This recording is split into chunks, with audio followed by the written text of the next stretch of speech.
लालची बेटे की कहानी जिसने अपने पिता को ठुकराया।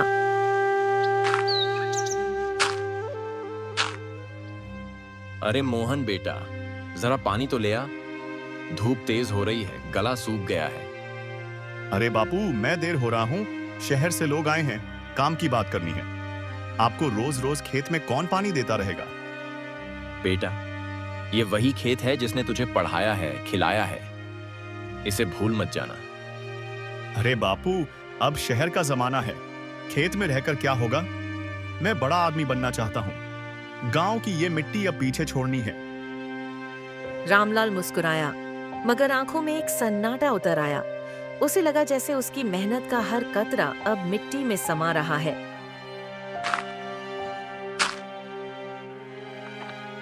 शाम के समय रामलाल अपने घर पे आराम कर रहा था। तभी पड़ोस के शंभू काका उसके पास आते हैं। अरे रामलाल, सुना है तेरा मोहन अब शहर जाने की सोच रहा है। हाँ काका, कहता है अब गांव में कुछ नहीं रखा, वहां बड़ी कमाई है। अरे जवान खून है, जाने दे। जब थक जाएगा तो लौटेगा, लेकिन तू चिंता न कर। काका, चिंता नहीं, डर है। कहीं वो लौटे ही न तो। एक ही तो सहारा है हमारा। शंभू काका और रामलाल बात कर ही रहे होते हैं, तभी वहाँ मोहन आ जाता है। बापू, मैंने तय कर लिया है। मैं कल सुबह शहर जा रहा हूँ। वहां नौकरी है, बड़ा घर है और जिंदगी है।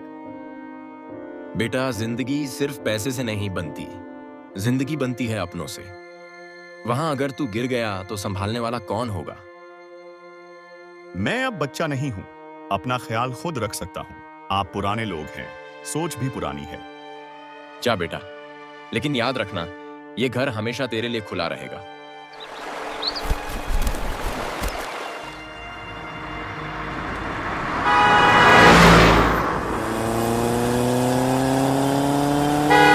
मोहन शहर आ गया अपनी नई जिंदगी की तलाश में, और पीछे रह गया रामलाल, जो हर शाम उस पगडंडी को देखता जहां से उसका बेटा आखिरी बार गया था। 3 महीने बीत गए। मोहन ने एक भी चिट्ठी नहीं भेजी, न कोई खबर, न हाल चाल। रामलाल हर सुबह मंदिर जाता और भगवान से बस एक ही प्रार्थना करता ही, मेरा बेटा ठीक रहे। कुछ दिनों बाद एक डाकिया आता है। उसके हाथ में एक खत थी। रामलाल, तेरे नाम एक खत आया है, शायद तेरे बेटे का होगा। डाकिया खत रामलाल को देता है। हाँ, ये तो मेरा बेटा मोहन का ही है। देखूं इसमें क्या लिखा है। रामलाल खत खोलता है तो उसे यकीन ही नहीं होता। उसमें लिखा था, बापू, मैं ठीक हूँ। यहाँ शहर में बहुत काम है। गांव लौटने का वक्त नहीं है। खेत बेच देना और पैसे भेज देना। मुझे यहाँ बिजनेस लगाना है। रामलाल को अब समझ नहीं आ रहा था कि क्या करे। वह अपने आप से कहता है, हे भगवान, मेरा बेटा चाहता है कि मैं अपनी मिट्टी बेच दूं, उस मिट्टी को जिसने उसे पाला। उधर शहर में मोहन एक बिजनेसमैन से मिला, जो उससे हमेशा बड़ा घर और बड़ी गाड़ी का लालच देता। अरे मोहन भाई, अब तो मजे हैं। बड़ी गाड़ी, बढ़िया कपड़े, सब कुछ मिल जाएगा अगर पैसा हाथ में हो। अरे भाई, मैंने तो बापू को चिट्ठी भेज दी है, वो पैसे भेजते ही होंगे। बस अब तो इंतजार है। वाह, यही तो बात है। अब बस खेत बिक जाए, फिर देखना मोहन शहर का नाम बनेगा। आखिरकार रामलाल खेत बेच देता है और पैसे लेकर डाकिये के पास जाता है।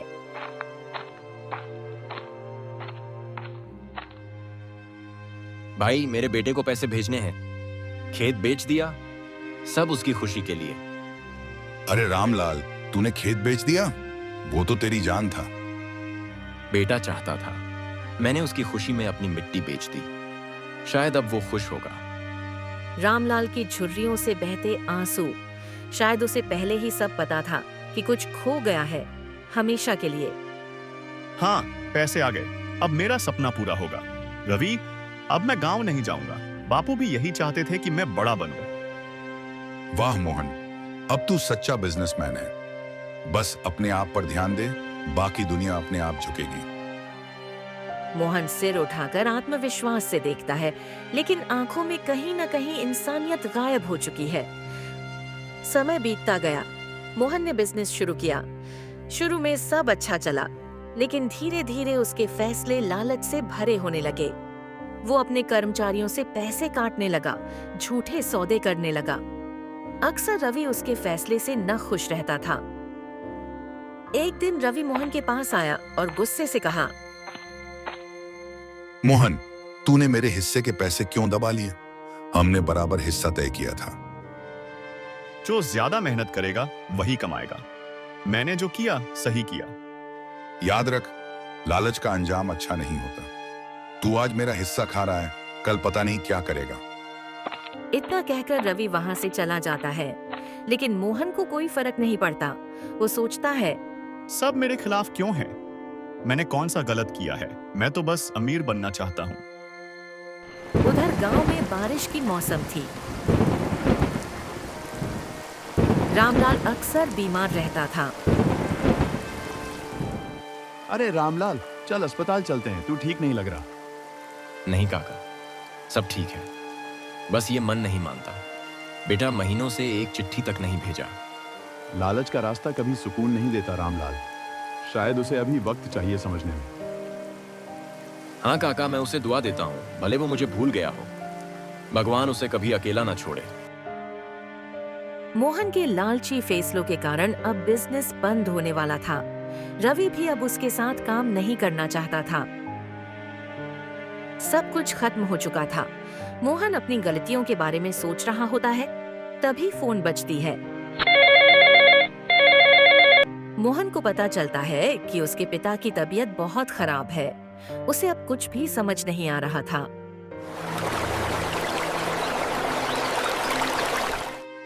अगली सुबह मोहन अपने गांव आ जाता है। अरे मोहन, तू आ गया? तेरे बापू तो कई दिनों से तेरा नाम ले रहे थे बेटा। काका, बापू कहाँ हैं? वो ठीक तो है ना? घर जा बेटा, तेरे बापू तुझसे मिलने का ही तो इंतजार कर रहे हैं। इतना सुनते ही मोहन अपने घर की ओर जाने लगा। बापू, बापू, मैं आ गया हूँ। देखो, तुम्हारा मोहन आ गया। मोहन, तू आ गया बेटा। मुझे पता था तू जरूर आएगा। बापू, मुझसे बहुत गलती हुई। मैंने सब कुछ खो दिया। आपका खेत, आपकी मेहनत, सब चला गया बापू। नहीं बेटा, तू मेरा गर्व है। मैंने तुझे कभी दोष नहीं दिया। बस ये मन चाहता था कि तू एक बार बापू कह के पुकार ले। बापू, मैंने लालच में सब मिटा दिया। अब कुछ नहीं बचा बापू, बस शर्म बची है मेरे पास। नहीं बेटा, जो अपने गुनाह को समझ ले वही सच्चा इंसान होता है। मैंने तो तुझे माफ कर दिया था बहुत पहले। अपनी गलती को मानना और उससे सीखना सबसे बड़ी बात होती है। अगर आपको कहानी अच्छी लगी तो चैनल को जरूर सब्सक्राइब करें।